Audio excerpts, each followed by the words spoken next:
Hello, I'm Martyn Day and welcome to this week's edition of The Full Scottish. Today I'm joined by Martyn Docherty-Hughes and Francis Coppola, and I'll just ask our guests to very briefly introduce themselves. Martyn, would you say a few words?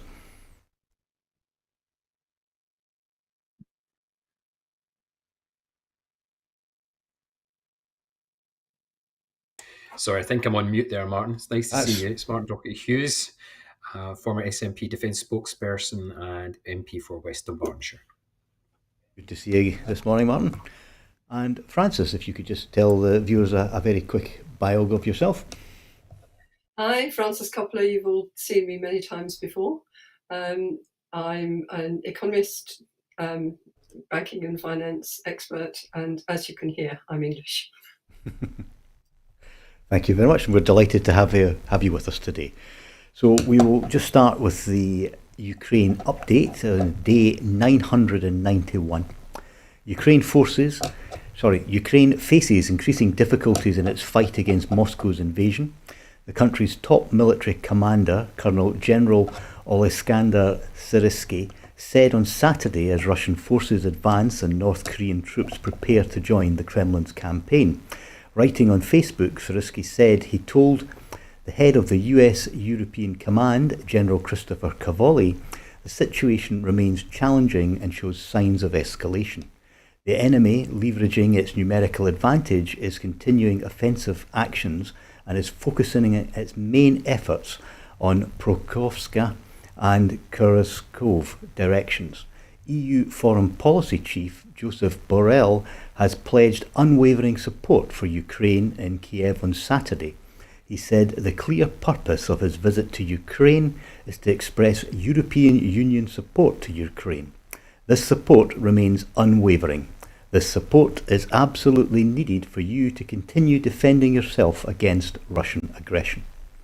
The Trump administration's priority in Ukraine would be establishing peace and not restoring lost territory, including Crimea. A senior aide to the US President-elect said Brian Lanza, a longtime Republican Party strategist, said that Donald Trump's administration would be asking the Ukrainian President, Volodymyr Zelensky, for a realistic vision for peace. And if President Zelensky comes to the table and says, we can only have peace if we have Crimea, he shows to us that he's not serious. Crimea is gone. Lanza said Trump's transition team has moved to distance the incoming president from Lanza. Ukrainian Foreign Minister Andrei Sybiha has said Kiev is ready to work with the Trump administration. Remember that President Zelensky was one of the first world leaders to greet President Trump. Sybiha told reporters Russian Deputy Foreign Minister Sergei Ryabkov that Moscow and Washington were exchanging signals on Ukraine via closed channels without specifying whether the communication was with the current administration or Donald Trump's incoming administration. Russia is ready to listen to Trump's proposals on Ukraine, provided these were ideas on how to move forward in the area of settlement and not in the area of further pumping the Kiev regime with all kinds of aid. Ryabkov said on Saturday in an interview with Russian state news agency Interfax, Ryabkov has said Russia's updated nuclear doctrine would make it possible to turn to the nuclear option if there was an acute crisis in relations with the West and the situation in Ukraine, Interfax reported. An agreement between Donald Trump and Vladimir Putin to end the war in Ukraine poses a serious challenge for everyone. The Polish Prime Minister, Donald Tusk, has warned. There is no doubt that this new political landscape is a serious challenge for everyone, especially in the context of a possible end to the Russian-Ukrainian war. As a result of an agreement between, for example, the President of Russia and the new President of the United States. Ukraine launched at least 17 drones targeting Moscow early this morning, forcing the temporary closure of two of the capital's airports. Moscow Mayor Sergei Sobyan said 12 drones were destroyed in Ramskoye, and Moscow region, as well as in Domdovna city southwest of Moscow. Ukrainian drones struck a munitions factory in central Russia in an overnight attack. A source in Ukraine's SBU security said on Saturday the attack on Aleskensky chemical plant, which produces gunpowder, ammunition and weapons in the Tula region about 200 kilometers south of Moscow, was part of a strategy to target factories that support Moscow's war against Ukraine. Well, always thoroughly depressing when we hear what's happening in Ukraine, and I give my apologies for my pronunciations of names and places. I'm sort of famous for not pronouncing correctly. However, I can thankfully pronounce both my guests' names. So, Martyn, would you like to give us any thoughts on what's happening in Ukraine at the latest point? I mean, I don't think anyone who believes in the right to national self-determination would wish that Ukraine gives up any territory at all.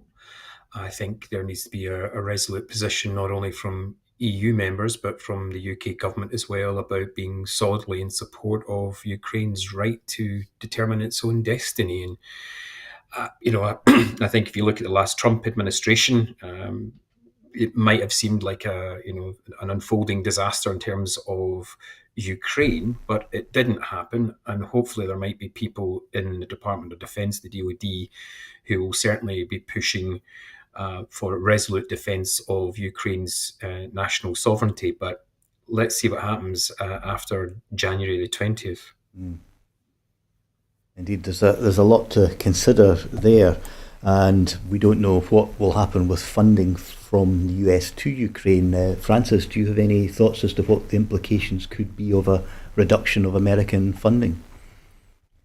Well, the obvious implication is that if Ukraine is to have any future at all as an independent state, given that Russia has made it very clear that the intention really is to dismember it, then Europe will have to step up.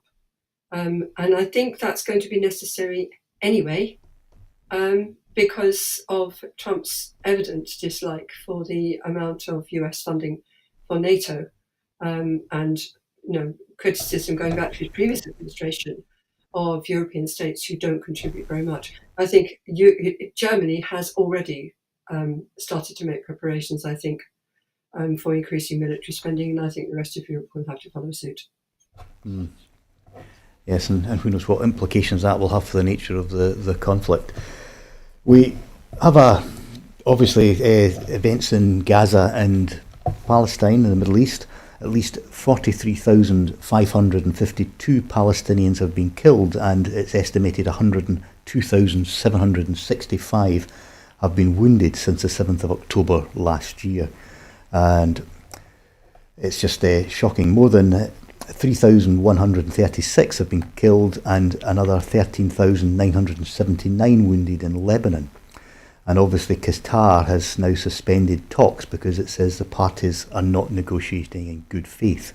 What will stop the killing and the suffering in the Middle East? You need the wisdom of Solomon to ask this one, so my apologies to my guests to ask them to pontificate on that. But Martyn, would you like to start us off? Certainly no Solomon, that's for sure. I think there needs to be real, clear, defined asks from Washington.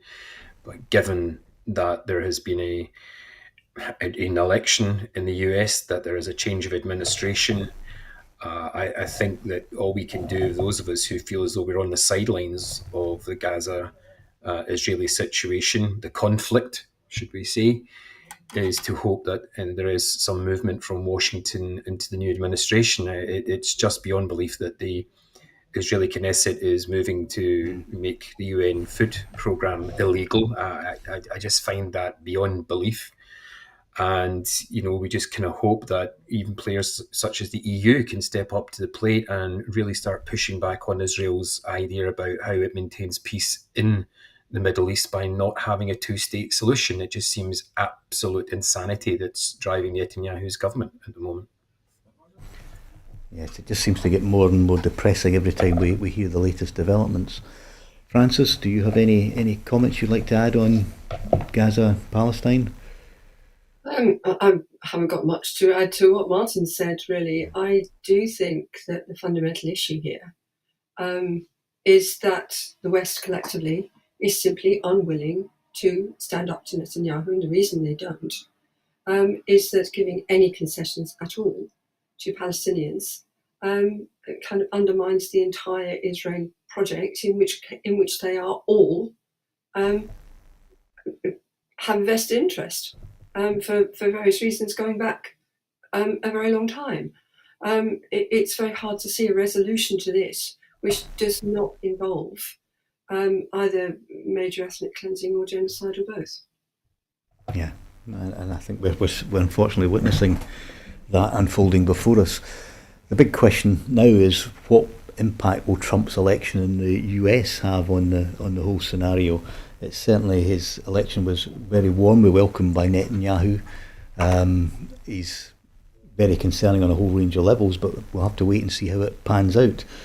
Now, Trump was elected, as we know, despite the polls suggesting that the contest was going to be very tight. It turned out at the end of the day that Trump won all of the swing states, taking 312 of the Electoral College votes, and for the first time winning the national popular vote with 50.5% to 48% for Kamala Harris. So that leads to a whole range of questions. What will be the impact of Trump's win on all issues such as women's rights, minority rights, climate change, and, as we've just been discussing, peace and democracy? Francis, would you like to give us any views as to what may happen? Yeah, I think Trump has signalled in the past clearly what his agenda is. We know what it is. And I think we can summarise it really, really much as kind of is America turning inwards, really, becoming a very protectionist state.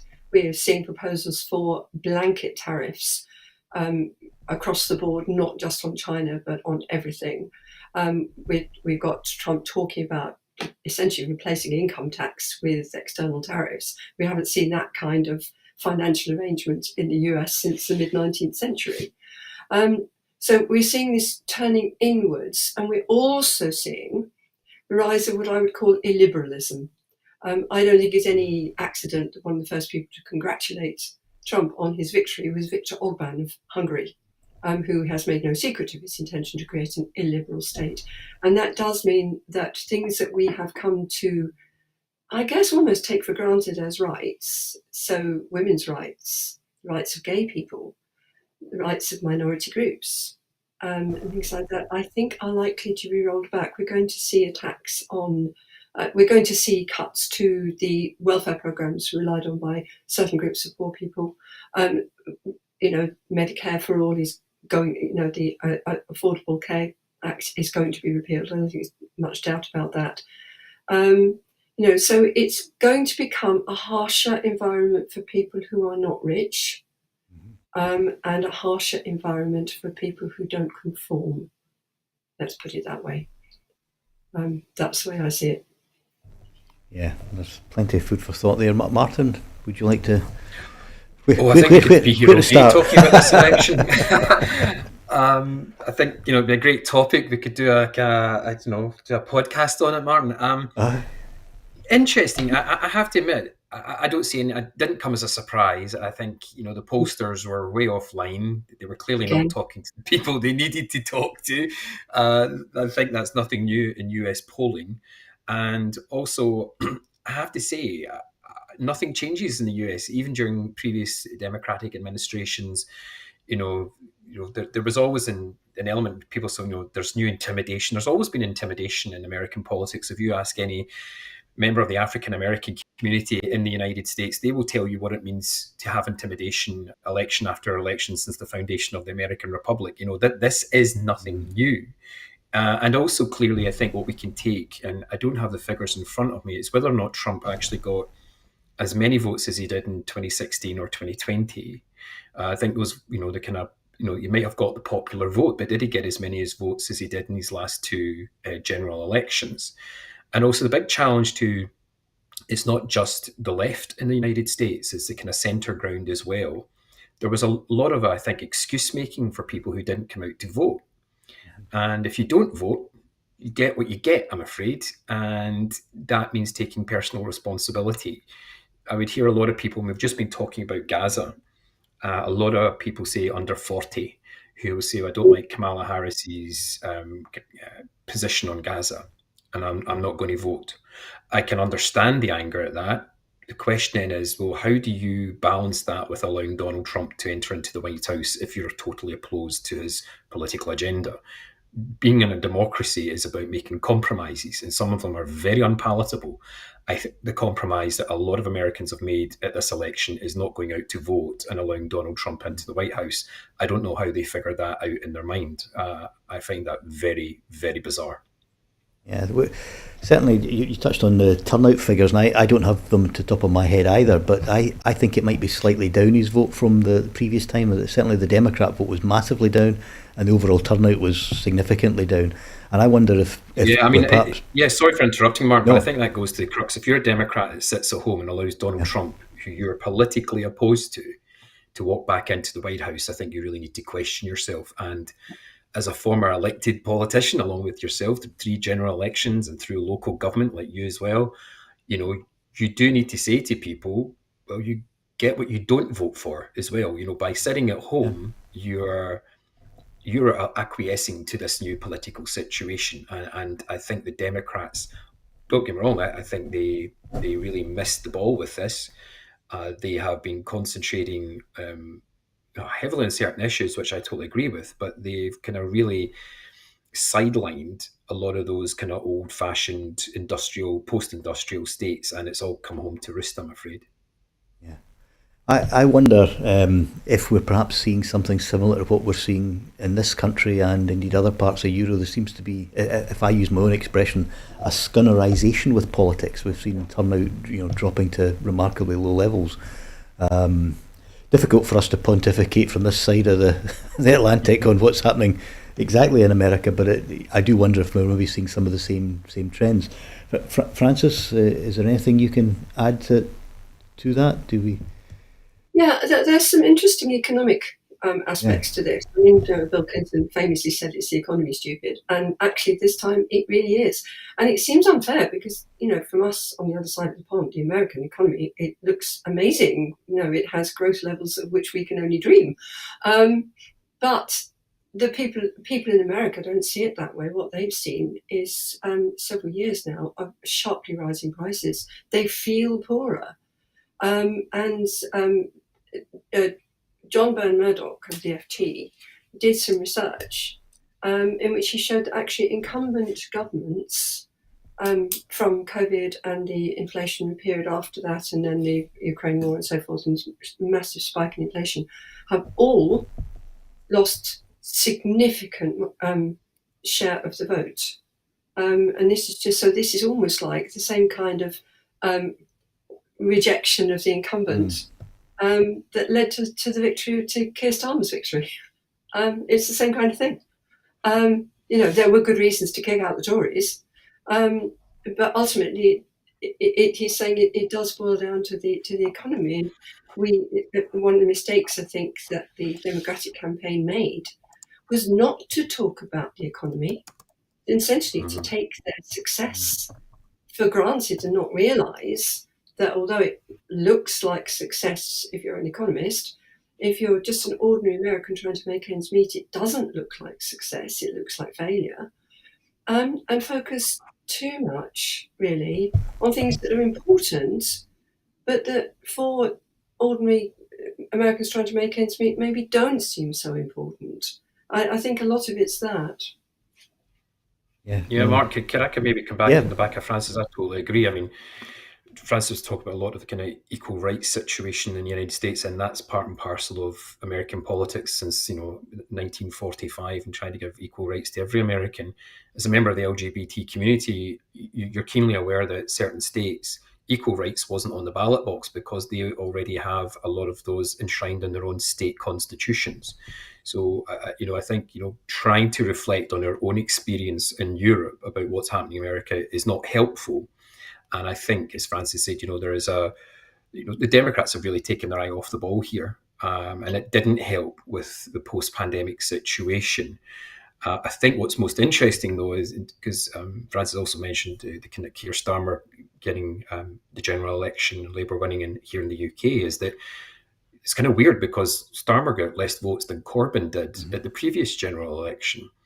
It's kind of how you build those alliances. And you found, for example, more people coming from the Conservatives going to Starmer because they were just fed up with the Tories. And in certain seats in Scotland, it would have been Tory voters going to Labour as well as Liberal Democrats. So those coalitions in the United States have all disappeared. And the Democrats are really taking their eye off the ball with that. Because it does reflect that kind of post-pandemic situation that Francis talked about. Yeah.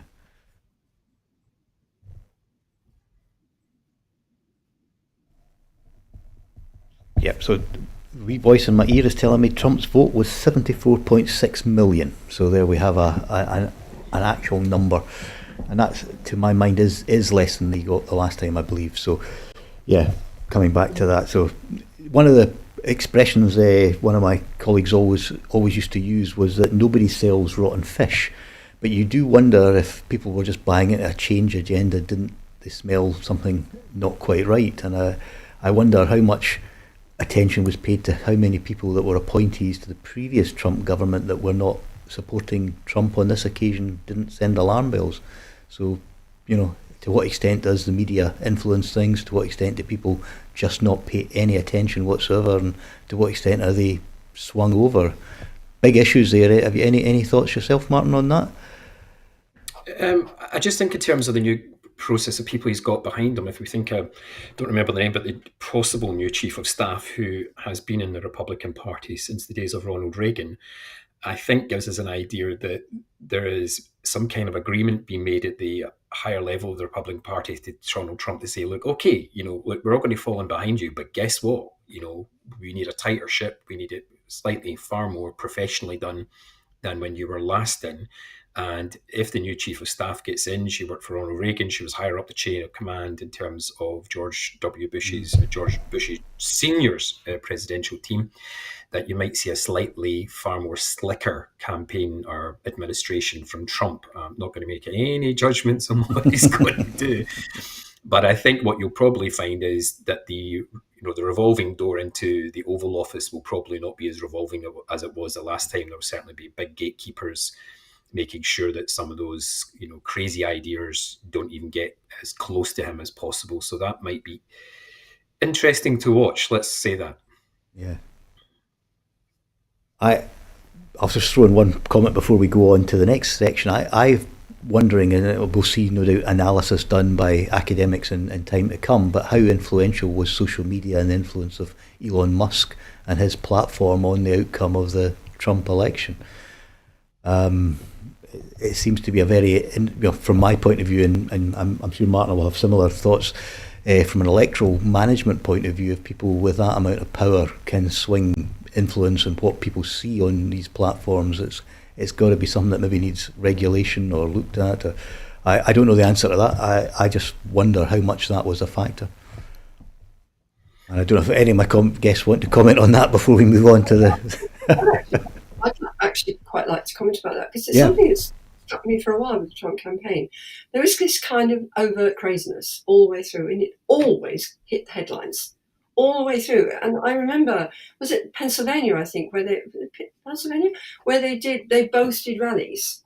Both Donald Trump and Kamala Harris did rallies, but the one that was getting the news, one that was getting the headlines, was Donald Trump, because of all the craziness. And I do wonder, and it was Trump who was all over social media. It was Trump who was doing podcast interviews. Harris wasn't doing any of that. It was all terribly conventional. That it's almost like she was expecting conventional media to give her campaign the coverage that it needed. And actually, what was happening was that because of this kind of craziness, the Trump campaign was swamping the airwaves. And I did wonder whether that was influencing people in a way that what Harris was offering just wasn't getting reported even. I mean, Whereas Yeah, the craziness was. yeah, Martin, I'd come in back at what yeah, Francis said there. I think what's really interesting, though, is that, with all the craziness and grabbing the headlines that Trump was able to do, he still got less votes than he did in 2020 and I think 2016. So I think we need to caveat the idea that, unleashed social media and people, Elon Musk, driving the agenda. They didn't drive it so much that, they were actually bringing his vote down. It was the problem with people not coming out and being disengaged, and not. And I'll put my head above the parapet here and say, people not taking their personal democratic responsibility seriously, and that is up to the individual. And I totally agree with you that social media does have an impact. It certainly does drive a narrative, but he still got less votes than he did in his last two elections. So the problem here was that people just didn't go out and vote. It wasn't necessarily that he was getting more ground or winning more votes than he ever has. The facts speak that he didn't. Yeah, no, what I meant is that because what she was campaigning on wasn't getting across really. What do people vote for? I mean, with Starmer, I remember that campaign, and really what people were voting for was anything but the Tories. And with Harris, she represented the incumbents. You can't get away with just saying, "Oh well, just vote for us because we're fine." If you're the incumbent, because when somebody's coming along and offering something radically different, you've got to have something that people can vote for. We saw that with Brexit. You didn't make the case for staying. It was just assumed that, well, it was such an obviously rational thing to do, that the craziness, nobody would vote for that, would they? But they did. Because people will vote for something different. If somebody's making that sort of something very different, it's something to vote for. Make America Great Again is offering a message of hope. Where is the message of hope from the Democrats? Yeah, I totally agree with Francis. It's important what Francis said about the Harris's campaign. It was very, I wouldn't even say it was old-fashioned. You'd expect them to get out on the stump. I think the difficulty for them was that Joe Biden didn't step back as soon as he took office. He should have been saying, I'm here for 4 years, and you lot need to get your act together. And he didn't. And I think that is the ultimate failure of their campaign, that near the end of his presidency, he was ailing. He was clearly, finding it difficult at some occasions. And Harris didn't have enough time to build a cohesive campaign, as Francis was talking about, a response to the Make America Great Again. And it was a failure right from the beginning. I would add to that the fact that she was the serving vice president made it extremely difficult for her to establish a coherent platform that was separate and distinct from what she'd been doing for the last 4 years. She couldn't do that. She was Biden's anointed candidate. And I think that's how she was seen. So in a way, the fact that people didn't come out to vote for her was kind of, we're not coming out to vote for Joe Biden, which we knew already. Yeah. We could certainly run an entire programme on the Trump election win, and I suspect you should have. We should have done. Yeah, perhaps we should have done. I suspect we'll revisit this subject over many weeks to come, particularly as announcements are made, appointments are made, and analysis is done as well. One piece of analysis which I'm not going to dwell on, but the initial suggestion is that Trump managed to mobilise the young male vote, which traditionally wouldn't have bothered coming out. So, what buttons did he press, and how did that get done? Is something we need to be looking at here. So with that, I will move on. Although the implication of Trump continues into our next article, he did quite famously during his campaign use the slogan or the phrase "drill, baby, drill," which I think leads us into the COP29 stories. And COP29 begins in Baku in Azerbaijan tomorrow. The Trump implications of his win, who knows whether that will be devastational or just mildly disappointing for the COP. But it's not the only issue out there. One of the COP29 executive officers has been outed for having offered to arrange oil and gas deals at the summit. So where do we begin on this one? Francis, would you have any thoughts on the economic implications and the environmental consequences? Yeah, it all seems a little irrelevant now. And that is a tragedy in itself. The whole thing reminds me of Game of Thrones, where the world's everybody's going to war with each other and looking after their own interests, and waiting in the wings, you've got this absolute disaster coming that is to do with nature and the wild, and nobody's taking any notice of that, and it we are probably past the tipping point, and we seem to be determined just to, we'll just go with that and we'll survive somehow, and the people who'll copy it will be the global south, so it won't matter. Yeah. And it was only at the previous COP that an agreement was actually made to transition away from fossil fuels, so it doesn't feel like we're going forward any, it feels like a backward move. Martyn, have you any thoughts on the implications for the rest of us? It's like a litany of disaster, isn't it? Aye. Again, I'll go back to the Trump's election. If we look at some of the, I think it'd be really interesting to see some of those who've been really supportive of, reducing CO2 emissions, etc. Say under people under 40, and especially those who didn't come out to vote. It'd be really, I think there's a real detachment from that electoral element of voters who don't see it being any benefit to voting. By not voting, they've allowed Donald Trump, who publicly says that climate change is a hoax. It's not only Trump who's showing a lack of leadership, or even the US. There's a lack of leadership from China, which has a struggling economy and aging population. There's a lack of leadership from the European Union. Ursula von der Leyen is not attending the summit. I don't think the French president, because he's got his own political difficulties in France, he's not attending the summit. And Francis was hitting the nail on the head. It's the South that's going to reap the worst elements of climate change, and they're going to be left out because everyone thinks in the North that, well, that's the way it goes. That said, I think if we looked at the summer and some of the real problems we're now finding in the Mediterranean, from its geographic position and the impact of climate change on the Mediterranean, that might change pretty quickly. I think, given some of the dreadful sights we've seen in not only Spain, but over the last couple of years, I think we've seen them in North Africa as well, with major flooding. If that starts to impact so-called developed countries, then, you'll start to see, I think, a very different narrative. But we've passed the tipping point, and it's just horrific, I think, for all of us. And one wonders, when will people start to realise at the top level of government that this needs to stop? Yeah. Which I think brings us nicely onto the point that I referenced about the Azerbaijani senior official offering to broker deals for oil and gas sector. I mean, that has to be, I'm guessing, but it has to be a serious breach of standards for the COP organisation.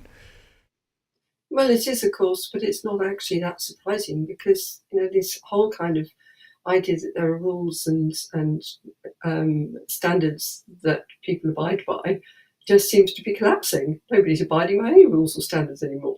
The whole kind of rules-based order is failing, and COP is part of that rules-based order. This idea that we can cooperate internationally, and there were rules that we will all, and treaties that we will all agree to and all abide by. It's not happening anymore. Yeah, very, very true. There's a phrase I often quote. They are not our teachers. We do have to hold ourselves to a higher standard and seek that across all the institutions that we're involved with. I would say it is the failure of the West to set higher standards and to abide even by its own rules is actually what's driving this. Why should we expect the global South, or even countries like Azerbaijan, to abide by the rules that reset, whenever it was, when we don't buy them ourselves. Yeah, I think that's a very powerful point to make, and thank you for that. This week, the House of Commons voted to approve Rachel Reeves' first budget. Now, the budget has some controversy around it for a number of reasons, not least of which is the national insurance hike for employers and its continued impact, obviously, onto the public services, charities, and small businesses, all of which are likely to be less able to afford and offset the increased costs that they will now face. Will this be a budget for growth? Will it create jobs? And will it be derailed by Trump's tariff agenda? Francis, would you like to start us off on this item? The straight answer to that is no, no, and yes. This isn't despite the protestations, this isn't a budget for growth. It just isn't. And I think it would be more honest to say that if you've decided that your primary agenda is to prove you're not Liz Truss, and therefore to follow Jeremy Hunt's lead in and kind of do Jeremy Hunt on steroids by trying to fix the hole in the public finances, then you're sacrificing growth. We know that because George Osborne did exactly the same thing, and we know what happened. So Reeves lived through that. She's an economist. She must know the trade-off. So to keep going on about we are going to go for growth when actually she's imposing essentially a form of austerity that is going to depress growth is not very honest, I don't think. Mm-hmm. Will it create jobs? The investment that she's proposing might, but it would be a slow burn. And I don't know if the amount of jobs it will create or the type of jobs it will create, which is probably more important, will offset the loss of jobs that's likely because of the NI rise. I don't know the answer to that. What I would say is this. We actually have exceptionally high levels of employment. We don't have high unemployment. What we have is people who have, for good reasons, left the workforce, in many cases because of health problems, which is, in many cases, they're older people, they're people who are scared of COVID, they are people who are caring for relatives, they are people who are stuck on an waiting list, and they're people with mental health problems. And so far, the Labour government's only solution to that is apparently to try and force them all into work. I don't think this is a recipe for growth either, and I do think it is an extremely harsh approach, which seems calculated to appeal to people, to the same kind of people that the Tories have been appealing to for the last 15 years. I'm not sure this is what a Labour government should be doing. Well, the spectre of anti-obesity jabs to get people back to work is something out of science fiction. I mean, it's just a dystopian science fiction at that. Something to reduce obesity levels is a good idea, but to explicitly to force people into work by threatening to cut their benefits and impose jobs on them. No, we shouldn't be doing that. As far as Trump is concerned and tariffs, yes, that is going to hurt. What will hurt even more, and I understand totally why governments do this, when somebody imposes a bunch of tariffs on you, you retaliate by imposing a bunch of tariffs on them. And actually, this is more damaging to us than simply taking it on the chin and putting up the tariffs would be, because the effect of tariffs that are not retaliated against is to raise the dollar exchange rate, which would bear down on inflation for us. So I would hope that Reeves will get some sensible economic advice about the best way of mitigating what is coming and not go for the knee-jerk political reactions, you hurt us, so we'll hurt you. Yeah, time will tell. Martyn, do you have any thoughts? When you wish you were still in the European Union, halcyon days. Yes. Yeah, I mean, it's the whole... It's quite striking that a so-called socialist government needs to define what, first of all, working people actually means in the 21st century. I find it very odd to hear that a whole conversation going on in the media about what does working people mean. It seemed very much based in the, pre-industrial. It was all very odd. It was kind of very bizarre. and the impact of the NI increases on small and medium-sized businesses is going to be profound. I mean, you just can't get away from that. And I think everyone recognises that Rachel Reeves probably really didn't have much, you know, options or choices when it came to how does she present her budget and try and invest, even as she would say, for the long term. I mean, I think she's been very open about, this is a kind of long-term plan, hopefully trying to kick in.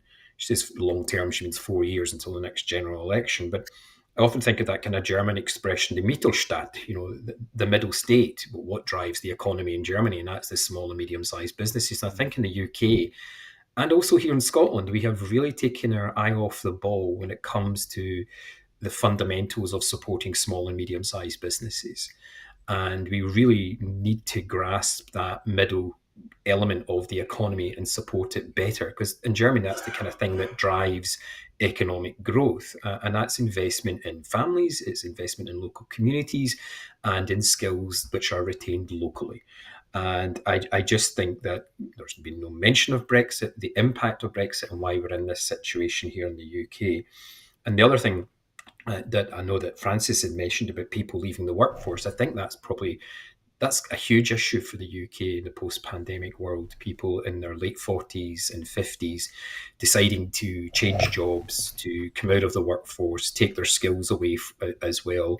You're finding it in education as well. A lot of young, students and also in primary and secondary education are actually scared to go to school.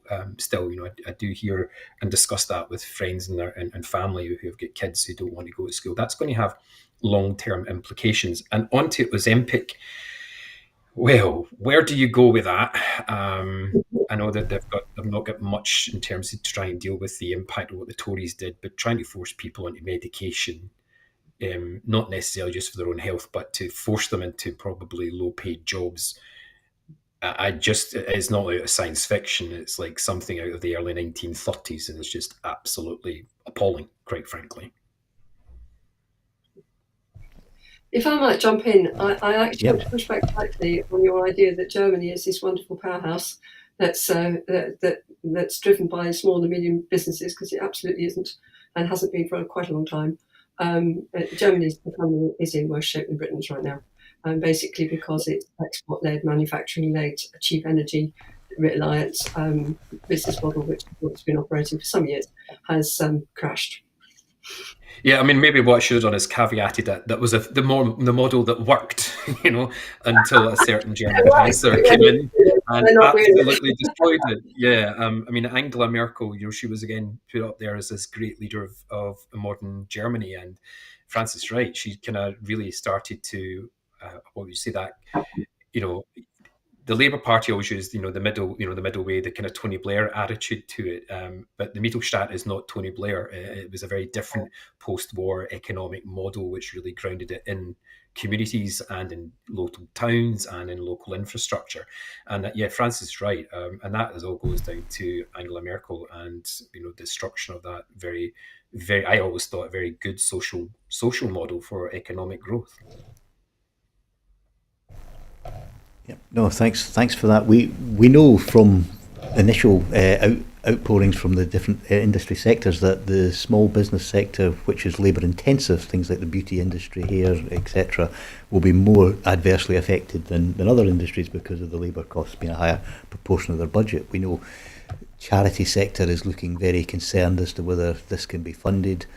And obviously we don't know yet the full extent of the Scottish public sector, because we don't as yet know exactly how the distribution of funds is going to be coming. If it's based on a UK Barnett consequential model, Scottish public sector tends to have higher wages and is a larger part of the public the economy. Therefore, it would be Martyn, can I maybe push back on the charity sector thing? You say, absolutely. If the NI is going to be funded, I think it's a very interesting thing in Scotland and across the UK about what we call the charity sector, and I have been a big supporter of it for many years.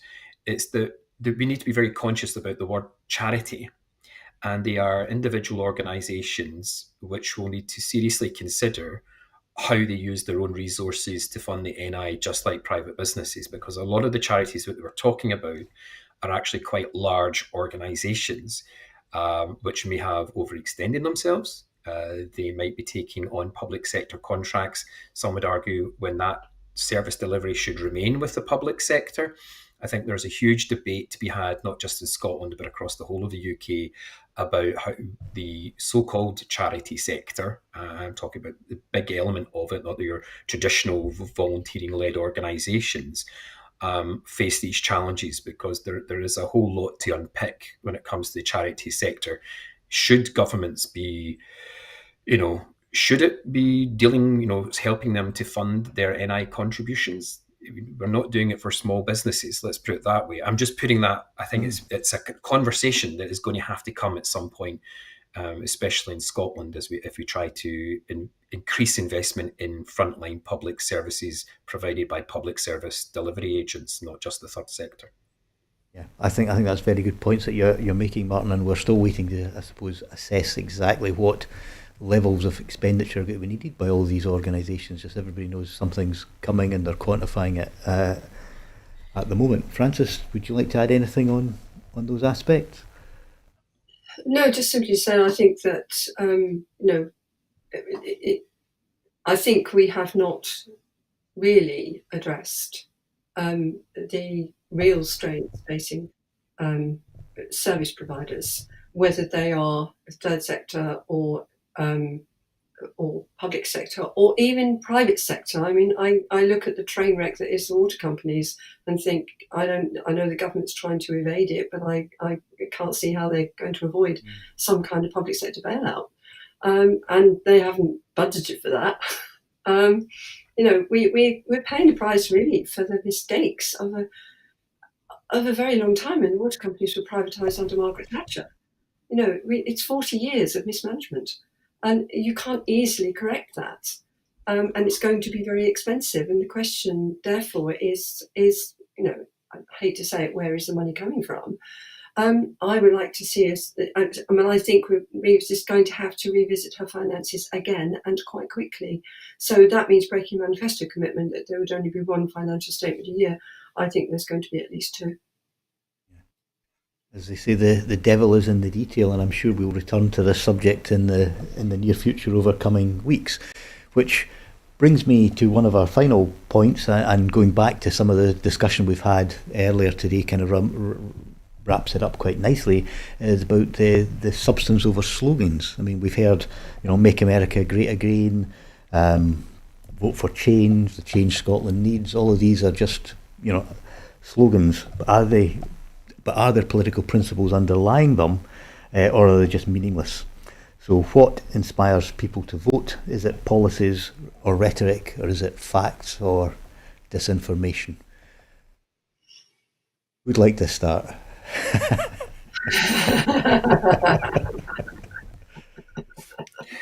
I think if you and I, Martyn, knew the answer to that, we might still be in public. That's why I'm seeking the answer. I first got elected back in 1992 in the old district councils, and I have to think that political parties were slightly better connected to everyday life.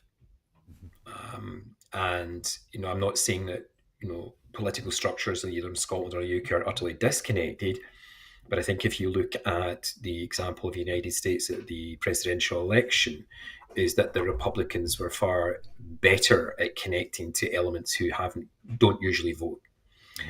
Whatever the political slant they use to do that.